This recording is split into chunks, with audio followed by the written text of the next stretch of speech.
Hello दोस्तों, कैसे हैं आप सब। आपका मेरे चैनल वायरल क्वीन में बहुत बहुत स्वागत है। मिट्ठू भी आपका स्वागत कर रहा है। तो दोस्तों, मैंने सोचा कि आज का ब्लॉग यही रहेगा कि मैं आपसे कुछ बातें शेयर करूं और अपनी उज्जैन यात्रा के बारे में, क्योंकि ब्लॉग तो मैंने डाला हुआ है लेकिन वो उसमें मुझे आपको यात्रा भी कराना था और थोड़ा थोड़ा बताना भी था हर जगह के बारे में। तो ज़्यादा कुछ मैं नहीं बोल पाई हूँ क्योंकि 8 ही मिनट का व्लॉग है, तो मैंने सोचा अलग से मैं आपको कुछ बताती हूँ। तो आपको पता ही है दोस्तों कि मैं 17 जून को यहाँ से ट्रेन में बैठी थी और मेरी ट्रेन 4 घंटे लेट हो गई थी। 6:30 बजे शाम की ट्रेन थी और वो आई है रात के 11 बजे। और उसके बाद मैं ट्रेन में गई हूँ तो फिर नेक्स्ट डे पहुँची हूँ करीब मैं शाम को 6 बजे। और फिर मैं सीधे डायरेक्ट होटल में गई हूँ। होटल मित्तल था, आपको रिव्यू तो मैंने दिया ही है। और वो होटल तो बिल्कुल ऑसम था। फर्स्ट टाइम मुझे किसी होटल का खाना इतना अच्छा लगा कि डाइजेस्ट हो गया, मुझे परेशान नहीं किया खाने ने। नहीं तो मेरा थोड़ा पेट का प्रॉब्लम हो जाता है। तो लेकिन ऐसा कुछ भी नहीं हुआ, वहाँ का खाना सही था, बहुत स्पाइसी नहीं था। और फैसिलिटी तो मैंने आपको दिखाई है, वहाँ सारी फैसिलिटी थी और सर्विस भी बहुत अच्छी थी। मतलब तुरंत कॉल करो तो तुरंत वेटर आ जाते थे कमरे में। तो मतलब सर्विस भी बहुत अच्छी थी वहाँ की। मिठू चुप रहो, बात करने दो। और फिर जो शाम को पहुंची तो फिर गर्मी बहुत थी ही, आपको पता है। तो स्विमिंग पूल में गई और वहाँ का स्विमिंग पूल भी बहुत अच्छा था। बहुत सी फैमिली वहाँ बहुत मस्ती सब लोग कर रहे थे, बच्चे थे, फैमिली थी। और मैं भी अपनी पूरी फैमिली के साथ गई थी। और लेकिन जो है फैमिली वाले मस्ती में लगे थे और मुझे आपको ब्लॉग भी बना के देना था जगह जगह का। तो मैं अपना जब भी मौका मिल रहा था वीडियो शूट कर ले रही थी आप लोगों के लिए, क्योंकि मुझे आपको दिखाना था कि रिव्यू भी करके देना था। और उसके बाद फिर वहाँ पानी में काफ़ी रिलैक्स मिला। फिर खाना वाना खाया, शाम को थोड़ा होटल में घूमा, वहाँ की चीज़ें देखी, फैसिलिटीज़ देखी। और उसके बाद फिर बहुत अच्छी नींद आई और सुबह जल्दी उठ गए। और फिर ऑटो से वहाँ पर बात की तो ऑटो वाले 500 लेते हैं, उनका फिक्स रेट है। ज़्यादा बोलेंगे लेकिन 500 है। और 500 में वो आपको करीब 8-10 मंदिर का बताते हैं कि वो दर्शन आपको कराएंगे, जगह जगह ले जाएंगे, ऑटो खड़ा कर देंगे और आप दर्शन कीजिए। लेकिन 8-10 मंदिर का दर्शन इतनी गर्मी में करना, क्योंकि सब मंदिर दूर दूर हैं, तो बहुत पॉसिबल नहीं था। तो मैंने कहा कि मुझे जो यहाँ के बहुत मान्यता वाले मंदिर हैं, जैसे फेमस बिल्कुल, जिनका दर्शन हमें करना ही करना है, तो वो 4-5 मंदिर बताइए भैया। तो उन्होंने 4-5 मंदिर बताए, जैसे मंगलनाथ टेम्पल है, चिंतामणि गणेश हैं और काल भैरव भगवान है, क्योंकि जो है काल भैरव के बिना महाकाल का दर्शन अधूरा माना जाता है, तो उनका दर्शन तो करना ही करना था। इसके अलावा संदीपनी आश्रम है। और तो ये 4-5 उन्होंने बताए, तो मैंने कहा कि बस हम लोग यही दर्शन करेंगे और जो है यहाँ का ही दर्शन हम लोग को कराइए। फिर वहाँ पर हम लोग गए और बहुत ज़्यादा धूप थी, गर्मी थी, परेशानी भी कहीं कहीं हुई। लेकिन फिर भी अयोध्या के कंपैरिजन में वहाँ का टेम्परेचर लो था। वहाँ 35 और 38 ऐसे था और यहाँ 45 तक हो जा रहा है टेम्परेचर। अब मैं आई हूँ तो भी देख रही हूँ यहाँ बहुत उमस है, मतलब बहुत ज़्यादा ह्यूमिडिटी बहुत ज़्यादा है, जैसे चिपचिपी वाली गर्मी जिसे बोलते हैं, उमस वाली गर्मी, वो यहाँ पर है। वहाँ पर उमस वाली गर्मी बिल्कुल नहीं थी। और जो है बस धूप थी, लेकिन वो भी कभी कभी बदली हो जा रही थी, बारिश का मौसम हो जा रहा था। और जिस दिन मैं आई हूँ उस दिन तो खूब बारिश हुई है। और जैसे ही होटल से चेकआउट करके निकली हूँ, पूरे रास्ते बारिश हुई है, बड़ा मज़ा भी आया। तो वहाँ का मौसम काफ़ी अच्छा था, शाम को भी ठंडी ठंडी हवाएं चल रही थी। तो ये रहा। और एक बात बताऊं कि जो दर्शन करने में मतलब मुझे सबसे कठिन दर्शन कहाँ का लगा, तो एनी गेस? आप कहेंगे महाकाल मंदिर। नहीं, बिल्कुल नहीं। मैंने भी सोचा था कि महाकाल मंदिर में सबसे ज़्यादा भीड़ होगी, लेकिन सबसे आसानी से दर्शन मुझे महाकाल मंदिर में मिला। वहाँ पे 250 रुपये की वीआईपी टिकट कटती है, वो काउंटर बने हैं, उस पर वीआईपी टिकट आप ले लीजिए। मेरी तो फैमिली थी पूरी, तो काफ़ी खर्चे भी हो गए। लेकिन ऐसे अगर आप सिंगल पर्सन जा रहे हैं, 1-2 लोग जा रहे हैं, तो 250 रुपये की वो पर्ची काटते हैं और आपको फिर वो पास से थोड़ा दर्शन कराते हैं और उस लाइन में भीड़ भी ज़्यादा नहीं रहती। फिलहाल मुझे तो भीड़ नहीं मिली बिल्कुल। तो फिर बहुत आसानी से बहुत अच्छा दर्शन हुआ। दोस्तों महाकाल मंदिर के ही परिसर में बड़ा गणेश मंदिर है, तो फिर वहां पर हम लोग गए, दर्शन किए, और वहां पे काफी बड़ी मूर्ति है गणेश जी की। फिर जो है संदीपनी आश्रम गए और मंगलनाथ टेम्पल जो मैंने अपने ब्लॉग में दिखाया, तो मंगलनाथ टेम्पल में भी दर्शन थोड़ा कठिन था क्योंकि भीड़ बहुत हो जाती है वहाँ भी, और लोग वहाँ मांगलिक दोष की पूजा कराते हैं या जिसका मंगल थोड़ा वीक होता है उसकी पूजा कराते हैं। एक मिनट।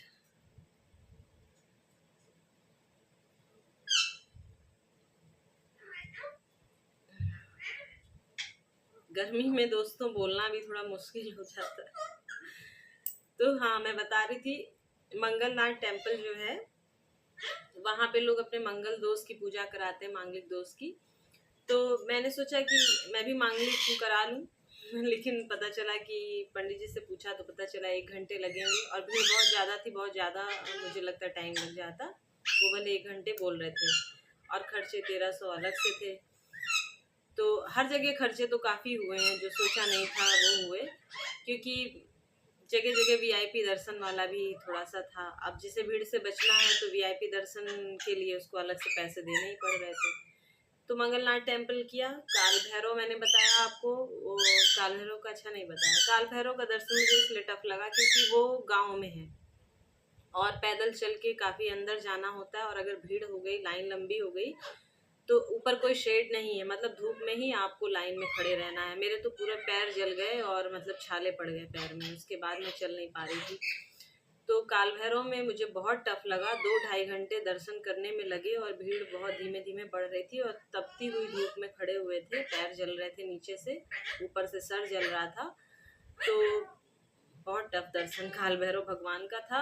और काल भैरव जी का दर्शन भी मतलब जरूरी होता है, क्योंकि महाकाल का दर्शन अधूरा माना जाता है उनके दर्शन के बिना। तो वो मुझे काफ़ी टफ लगा दोस्तों, बहुत टफ लगा। और सबसे इजी और अच्छा दर्शन जो हुआ वो महाकाल का हुआ। तो फर्स्ट डे ये उज्जैन में जितने मंदिर थे हमने उनका दर्शन किया, और नेक्स्ट डे हमको जाना था ओमकारेश्वर, क्योंकि वो भी 12 ज्योतिर्लिंग में आता है। तो ओमकारेश्वर टेम्पल जो था वो 140 किलोमीटर दूर है उज्जैन से, और वहाँ जाने में आपको 3-3.5 और कभी कभी 4 घंटे भी लग जाते हैं अगर जाम वगैरह हुआ तो उसके लिए लोग बस से भी जाते हैं, प्राइवेट टैक्सी भी करते हैं। अब बस से जाने में थोड़ा सा भाई दिक्कतें तो झेलनी ही पड़ती हैं, लेकिन ऐसी बसें भी चलती हैं। तो मैंने तो प्राइवेट टैक्सी की थी, गाड़ी की थी, कौन सी थी नाम नहीं याद आ रहा मुझे,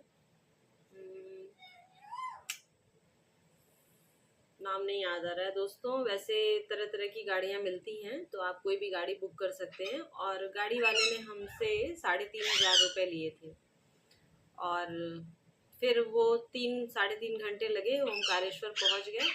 तो ओमकारेश्वर जैसे ही पहुंची मैं, तो 12-12:15 बजे मंदिर बंद हो गया, और फिर 1:20 पे खुला। तो ओमकारेश्वर के जस्ट पहले जो है ममलेश्वर महादेव का मंदिर पड़ता है, उसकी भी बहुत मान्यता है।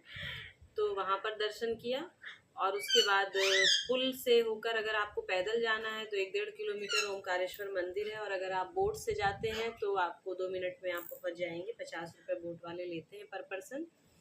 तो बोट की और ओमकारेश्वर गए। ओमकारेश्वर में तो जो भीड़ थी कि मतलब कल्पना से भी परे थी, इतनी ज़्यादा भीड़ थी वहाँ पर। मतलब वहाँ अगर लाइन से दर्शन करते तो मुझे लगता है कि एक दिन पूरा जाता, शायद रात हो जाती दर्शन करने में। और जो दोस्तों बस लेकर जाती वो 2.5 घंटे वेट करती है यात्री का, और आने जाने दोनों साइड का टिकट पहले ही कट जाता है। तो अगर आप टाइम से नहीं आ पाए तो बस आपको छोड़ के चली जाएगी, फिर आपको ओमकारेश्वर में ही कहीं होटल में स्टे करना होगा। इसीलिए लोग वहाँ प्राइवेट टैक्सी से ही जाना पसंद करते हैं। 1 मिनट।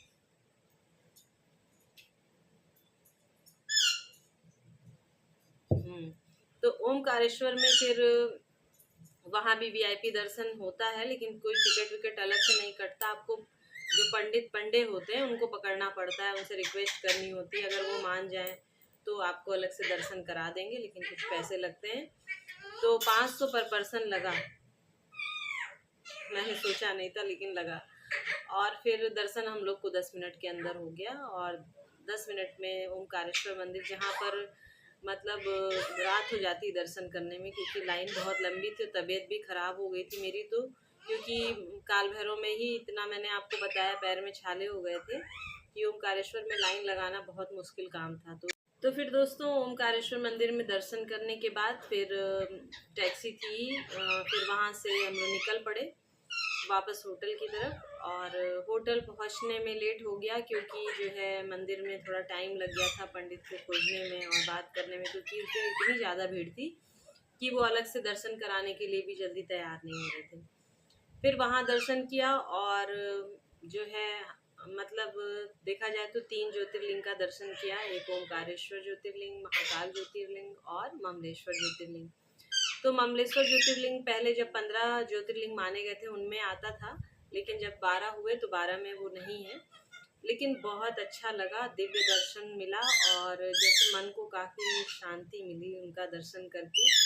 और हाँ, एक बात मैं बताना चाहूँगी कि जब आप उज्जैन जाते हैं महाकाल टेम्पल में जैसे ही आप घुसते हैं, कुछ एक अलग सी फीलिंग आती है दोस्तों। मेरे तो रोंगटे खड़े हो रहे हैं, सच बोल रही हूँ। अगर आपका जुड़ाव है महादेव से तो आपको एकदम अलग फीलिंग लगेगी, और अगर उनके सामने जब आप पहुँचेंगे और उनका शिवलिंग देखेंगे तो आपको लगता है कि मतलब आप अपनी आँखों में उसको बसा लें। मुझे तो अभी भी याद आ रही है, मतलब बार बार मेरे दिमाग में आ रहा है वो शिवलिंग।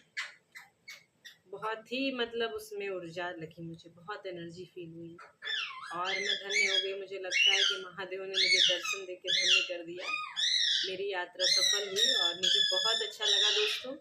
इसके अलावा आपको कोई कन्फ्यूजन है तो आप पूछ सकते हैं, और मैं आपको सजेस्ट करूंगी कि आप उज्जैन ज़रूर जाइए। जिसने महाकाल का दर्शन नहीं किया उसने जीवन में क्या किया, तो आप महाकाल का दर्शन ज़रूर करिएगा दोस्तों। तो आप ज़रूर कमेंट्स करके बताइएगा कि आपको ये मेरा सिंपल सा ब्लॉग कैसा लगा, जो मैंने ऐसे घर में बैठकर बना दिया। और कभी कभी आप लोगों से बातें करने का मन होता है और ऐसे नहीं हो पाती हैं बातें, तो मैंने कहा कि आज ऐसे सिंपल सा ब्लॉग बनाऊं और आपसे बातें करूं अपनी यात्रा के बारे में। तो दोस्तों ज़रूर बताइएगा कि आपको ये ब्लॉग कैसा लगा, और अगर आपको कुछ पूछना हो, कुछ जानना हो, तो आप कमेंट करके ज़रूर पूछिएगा। ओके दोस्तों, बाय, टेक केयर।